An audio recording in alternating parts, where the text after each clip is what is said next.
அதிசயங்கள் செய்கிறவர் நம் அருகில் இருக்கிறார். அற்புதங்கள் செய்கிறவர் என்றும் நமக்குள் வசிக்கிறார். யோசுவா 21:44. கர்த்தர் அவருடைய பிதாக்களுக்கு ஆணையிட்டபடியெல்லாம் அவர்களை சுற்றிலும் யுத்தமில்லாமல் இளைப்பாற பண்ணினார். அவருடைய எல்லா சத்துருக்களிலும் ஒருவரும் அவருக்கு முன்பாக நிற்கவில்லை. ஒருவனும் அவருக்கு முன்பாக நிற்கவில்லை. அவர்கள் சத்துருக்களை எல்லாம் கர்த்தர் அவர்கள் கையில் ஒப்பு கொடுத்தார். கர்த்தர் வெற்றியை கொடுத்தார். இஸ்ரவேல் ஜனம் கானான் தேசத்துக்கு வந்து சேர்ந்த பொழுது அங்கிருந்த எல்லா சாதிகளையும் விரோதிகளெல்லாம் கர்த்தர் நிர்மூலமாக்கி மிக பெரிய ஒரு வெற்றி கொடுத்தார். ஆயி பட்டணத்தில் ஒன்று மட்டும்தான் தோல்வி, அதுவும் இவர்கள் ஜெபிக்காத இருந்தனால தான். மற்ற எல்லா யுத்தங்களிலும் 100% கர்த்தர் வெற்றியை கொடுத்தார். அதை நினைக்கிறாருங்க.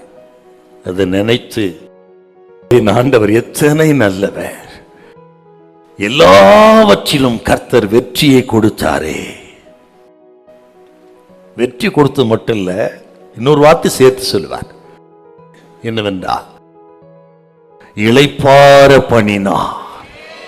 கர்த்தர் யார் என்றால் யுத்தத்தில் வெற்றி கொடுத்து இளைப்பாற பண்ணுகிற தேவன். இந்த நாள் ஆண்டவர் சொல்றாருங்க, உங்களுக்கு விரோதமான சகல யுத்தங்களையும் கர்த்தரே ஒழிய பண்ணி இளைப்பாறுதலை தருவார், அமைதியை தருவார், சமாதானத்தை தருவார். நமது தேவன் யார் என்றால் ஈட்டியை முறித்து வில்லை ஒடித்து ரதங்களை நெருப்பினால் சுட்டரித்து யுத்தங்களை ஓய பண்ணுகிற தேவன். கர்த்தர் சொல்ற உங்க குடும்பத்தில் இருக்கிற யுத்தம் ஓய்ந்து போகும். உங்களுக்கு விரோதமாய் வேற ஸ்தலத்தில் இருக்க யுத்தங்கள் ஓய்ந்து போகும்.